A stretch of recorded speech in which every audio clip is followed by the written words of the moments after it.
নিশ্চয়কৈ মই যেহেতু পুৱাৰে পৰা উপস্থিত আছোঁ ৰুক্মিণী গাঁৱত আৰু ৰুক্মিণী গাঁৱৰ যি কৃত্ৰিম বানৰ যি আচলতে ভয়াৱহ যিখন ছবি সেই ছবিখন দেখুৱাই আছোঁ আৰু যিসকল ইয়াতে স্থানীয় লোক আছে যদি সম্ভৱ হয় তেওঁলোকৰো আমি কিছু প্ৰতিক্ৰিয়া লোৱাৰ চেষ্টা কৰিছোঁ।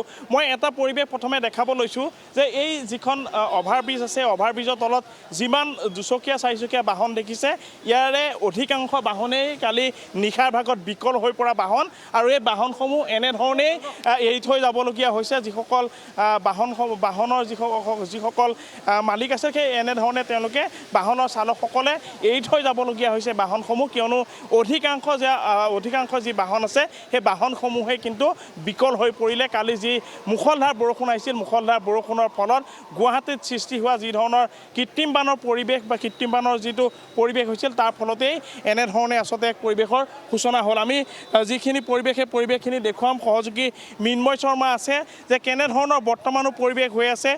আমি বৰ্তমান যি স্থানত আছোঁ ইয়াতে প্ৰায় একাঠু পৰ্যন্ত পানী আৰু ভিতৰ ভাগত যদি চাওঁ আমি তেন্তে প্ৰায় এবুকু এককাল পৰ্যন্ত পানী হোৱা পৰিলক্ষিত হৈছে। কিছু সময় পূৰ্বে যিসমূহ দৃশ্যাংশ আমি ভিতৰ ভাগত উপস্থিত হৈ দেখুৱাইছিলোঁ যে প্ৰতিটো বাসগৃহ প্ৰতিটো এপাৰ্টমেণ্ট প্ৰতিখন গাড়ীৰ ভিতৰ ভাগত যিসমূহ আছে সেই বাহনসমূহ হওক এই এপাৰ্টমেণ্টসমূহক সকলোতে পানী আচলতে দেখা পোৱা গৈছে। পানী আৰু পানী প্ৰতিখন বাহন বিকল হৈ পৰিছে। ভিতৰ ভাগত শ যি বাহন আছে দুচকীয়া চাৰিচকীয়া বাহন সেই বাহনসমূহ বিকল হৈ পৰিছে। গতিকে এটা কথা উল্লেখ কৰিব পাৰি আৰু পূৰ্বেও এই গোটেই বিষয়খিনি আমি উল্লেখ কৰি আহিছোঁ যে ৰুক্মিণী গাঁওবাসীৰ দুটা বিষয় হৈছে। এটা হৈছে সৌভাগ্য যে তেওঁলোকে উৰণ সেতুখন লাভ কৰিলে, এই উৰণ সেতুৰ পৰা তেওঁলোকৰ কিন্তু কোনো ধৰণৰ লাভ নহ'ল। আৰু দ্বিতীয় বিষয়টো হৈছে ৰুক্মিণী গাঁওবাসীৰ এই যিটো পৰিৱেশ এই পৰিৱেশটো কিন্তু কেতিয়াও একো পৰিৱৰ্তন হোৱা নাই। এই পৰিৱেশটো একেধৰণে আছে।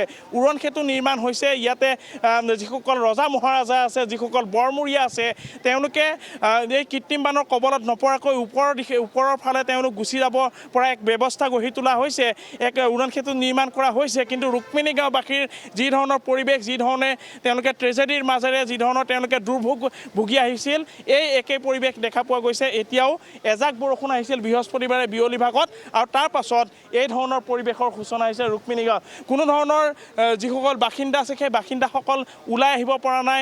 চিভিল ডিফেন্সৰ যিসকল জোৱান আছে সেই জোৱানসকলক ইয়াতে নিয়োজিত কৰা হৈছে, কিয়নো SDRF আৰু NDRFৰ যিসকল জোৱান আছিল সেই জোৱানসকলক হয়তো শিৱসাগৰ যোৰহাট বা নাজিৰা এনেসমূহ স্থানলৈ প্ৰেৰণ কৰা হৈছে আৰু যাৰ ফলত চিভিল ডিফেন্সৰ যিসকল জোৱান আছিল সেই জোৱানসকলসহ দুখনকৈ ইয়াতে ৰাবাৰ বোট দিয়া হৈছে আৰু এই ৰাবাৰ বোটৰ দ্বাৰাই তেওঁলোকে যিসকল ইয়াতে লোক আছে অৰ্থাৎ সেই বাসিন্দাসকলক কিছু সহায় সহযোগিতা কৰিছে। কিন্তু ডাঙৰ কথা এইটো হৈছে যে বৰ্তমানলৈকে কোনো ধৰণৰ ভিতৰ ভাগত থকা লোকসকলৰ বাবে কোনো হেল্পলাইন নাম্বাৰ দিয়া হোৱা নাই যাতে তেওঁলোকে এই চিভিল ডিফেন্সৰ লোকসকলে তেওঁলোকক সহায় কৰিব পৰাকৈ তেওঁলোকৰ কোনো বৰ্তমানলৈকে হেল্পলাইন নাম্বাৰ দিব পৰা নাই আৰু যাৰ ফলত দেখা পোৱা গৈছে যে এনেধৰণে গৃহবন্দী হৈ থাকিবলগীয়া হৈছে, এনেধৰণে জলবন্দী হৈ থাকিবলগীয়া হৈছে ৰুক্মিণী গাঁওবাসী।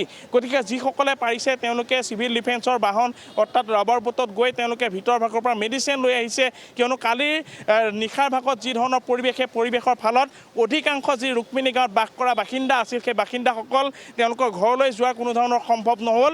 তেওঁলোকে আন স্থানত থাকিবলগীয়া হ'ল। কিছু লোক হয়তো হোটেলত আছে, কিছু লোক হয়তো আত্মীয়ৰ ঘৰত থাকিবলগীয়া হ'ল, তেওঁলোক যাবলৈ নোৱাৰিলে। গতিকে পুৱাৰ ভাগত তেওঁলোকে আহি যিসকলৰ মেডিচিন ল'বলগীয়া আছিল তেওঁলোকে ৰাবাৰ বোটত গৈ চিভিল ডিফেন্সৰ যিসকল জোৱান আছিল সেই জোৱানসকলৰ সহযোগত তেওঁলোকে তালৈ গৈ সেই মেডিচিন লৈ আহিছে। গতিকে এই ধৰণৰ যি বিষাদ এই ধৰণৰ যি যন্ত্ৰণাৰ মাজেৰে ৰুক্মিণী গাঁওবাসীয়ে দিন অতিবাহিত কৰিবলগীয়া হৈছে।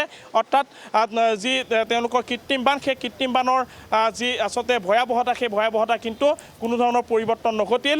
10 বছৰীয়া বিজেপিৰ যি চৰকাৰ সেই চৰকাৰ হ'ল, কিন্তু ৰুক্মিণী গাঁওবাসীয়ে তেওঁলোকৰ এই ট্ৰেজেডিতে থাকিল। গোটেই বিষয়খিনি আমি দেখুৱালোঁ ৰাজদীপ আৰু নিশ্চয়কৈ এতিয়া এই বিষয়বোৰ কেনেকৈ সমাধান কৰে সেয়াহে ডাঙৰ প্ৰশ্ন। আপোনাক ধন্যবাদ জ্ঞাপন কৰিছোঁ অনুপজ্যোতি নাথ। আৰু এয়া হৈছে ৰুক্মিণী গাঁৱৰ আজিৰ দিনটোৰ প্ৰকৃত ছবিখন।